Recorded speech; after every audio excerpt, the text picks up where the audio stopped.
Good morning. So this morning, I'm going to share an answer with you addressing one of the greatest conundrums that you'll face as a leader.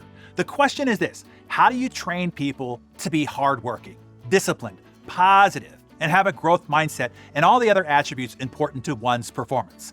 I gave the answer in a private advisory session that I will now also share with you. Here's that answer. It starts with recruiting right.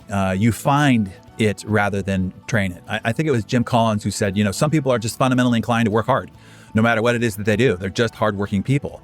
So a lot of times, you just can't teach hard work. You can only recruit it. You can only find it. I remember when I met the chairman of Marriott, I was there to interview him, and I stayed at his property the night before, and everybody at his property was just amazingly friendly. I mean, the bellman, the front desk, the janitorial service, the room service delivery people, everybody. And so after shaking his hand, the first question I asked him when we met for lunch was, how do you train your people to be so friendly? And he looked at me kind of cockhead, like my Jack Russell Terrier used to when he thought I said something stupid. He said, well, we don't train our people to be friendly. We just hire friendly people. And I thought, oh shit, I've been doing it wrong all these years. I've been trying to train people to be disciplined. I've been trying to train people to be consistent, train people to be hardworking, when in reality, you cannot train them to be such. You just have to find those that already are. So that's number one. Find hardworking people. Find the people who have the character that you want to shape the culture of your organization with. And every culture is different based on the people that you put it in, the people that you put into it. Here's a good one for everybody's notes, okay? There's all this talk about creating culture, about shaping culture, about building culture. And all of that is malarkey. You don't change or create or build culture with retreats or barbecues or bowling leagues or napping pods or free lunch or chair massages and the like. You can only recruit people who have the character that you want to make up your culture. Period, the end. You shape the culture by the character of people who make up the culture. So the first thing out of all of it is to recruit right.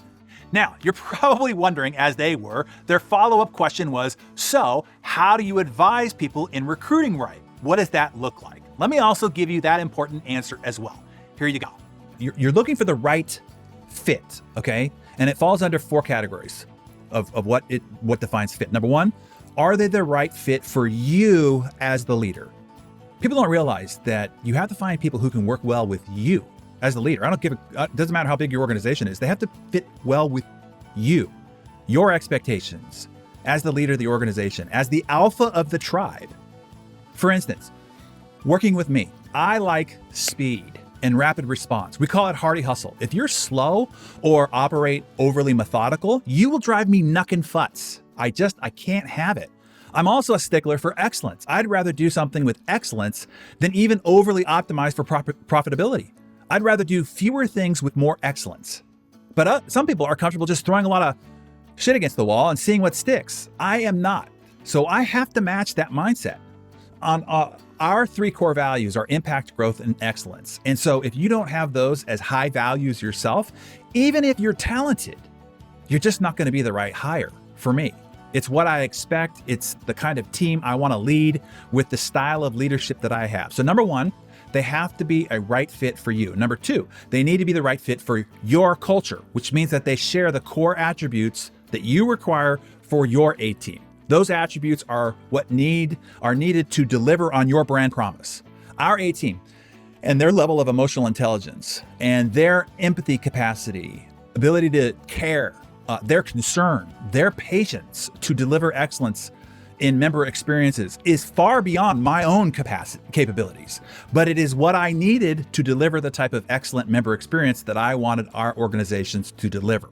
So when I'm hiring somebody, they need to be a good fit for me, but they also need to be a good fit for the culture, the purpose, the brand promise of our organization. And then number three is they need to be right for your overall mission. A lot of times they're basically great people, but based on where you are in terms of your mission achievement, they're no longer right for you.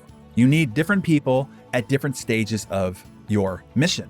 I just had somebody who was with me a long time, no longer a fit for the next level of our growth.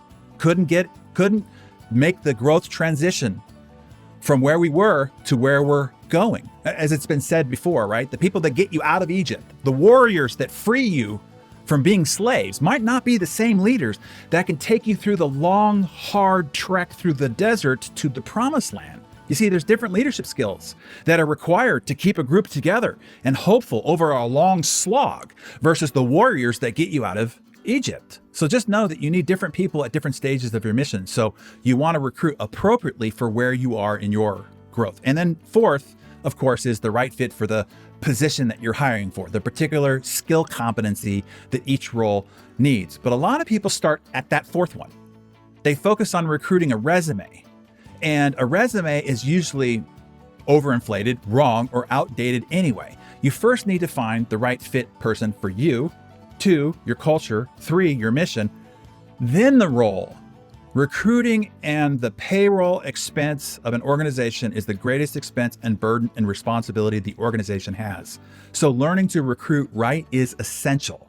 And again, that's why we spend so much time on it at the Business Masterclass, because it is a competitive deciding factor. No matter how big your dream is, how clear and inspiring your vision is, how revolutionary your product or service is, if you cannot recruit the right people to materialize it, then it's all for naught.